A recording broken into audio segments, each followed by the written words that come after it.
share a few things that we've learned to do to help our kids not spend too much time on technology. It's a constant battle and we're still figuring it out, but these are some things that have helped. So the American Academy of Pediatrics recommends, it's pretty loose guidelines, but they say in general a child between 2 and 5 should spend about an hour on, with screen time. So that can easily get out of hand. And one of the things that we've done with our son, because he loves technology, our other kids, they probably wouldn't care if we took away the TV and the iPad as much as he would. So with him, it's been more of a struggle, and he has to do a daily job, is what we call it, every day before he can get his screen time. So we make sure he's also, dressed and fed, and we don't start our day off with technology, but when that time comes, when his sister is at school and his little sister is taking a nap, then we make sure he picks a daily job and he does that, and then he can hop on the iPad. And we load up the iPad with educational games that aren't just mindless, addicting games, and I'll share some of my favorites at the end of this little video.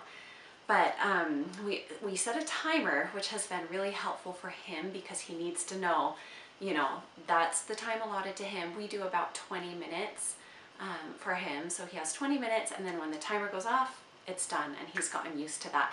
And we reward him for getting off right away and listening, and we encourage him to do that so that he doesn't lose his next turn. So sometimes we'll add another 20-minute turn that day. Sometimes if we're busy and doing other things, he doesn't do it, but that's what we do. And we also let him watch a show that day, but again, if we're busy that day, then he won't get to the show, but that's kind of what we do with him. And then when he gets off, oftentimes he'll say, oh, I'm bored, or ask when he can play again, because like I said, he loves it so much. So I try and come up with something for him to get excited about, even if it's something simple, like a new book that I want to read to him, or a game that we make up. It can be like simple and dumb, but if I'm excited about it, then, and I can get him distracted and into that, then it helps him switch gears from the technology to real life. Another thing is taking a day off of technology for him, and it's all about expectation. If he knows the rule and when we can and can't use it, then he'll follow that. He actually likes that, expectation. And so for us, the day that we have off of technology is Sunday, and he just knows it's Sunday and he doesn't even ask for the iPad. So taking a day off, I think, is good. And also during vacations and when friends are over, we don't do technology, and he's come to expect that, so that's been good. Some of the games that I like are Endless ABC, Endless Numbers, Endless Wordplay. These are all free. Epic, you can do a free trial, and Overdrive. Those are ways that the kids can read books, and the books can be read to them as well, so that's fun for them. Starfall, and then luckily my husband works for a company that makes educational games, and so Imagine Learning and Times Attack are a couple that my kids love. That are the ones that he makes.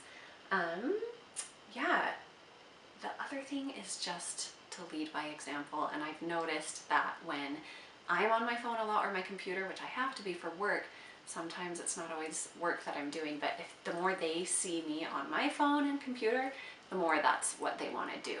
And so if you missed it, I did a video on how to help yourself kind of detox your technology addiction and balance that a little better, so you can check that out if you want to. But I'd love to hear what ideas you guys have for limiting and moderating technology.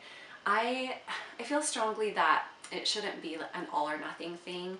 I want to teach my children to balance it now and use it for the great tool that it can be, and not just totally cut it off, because I feel like that could be detrimental later on. But it's just a constant struggle to try and figure out how to balance it. So I hope some of these thoughts help, and I'd love to hear your thoughts as well.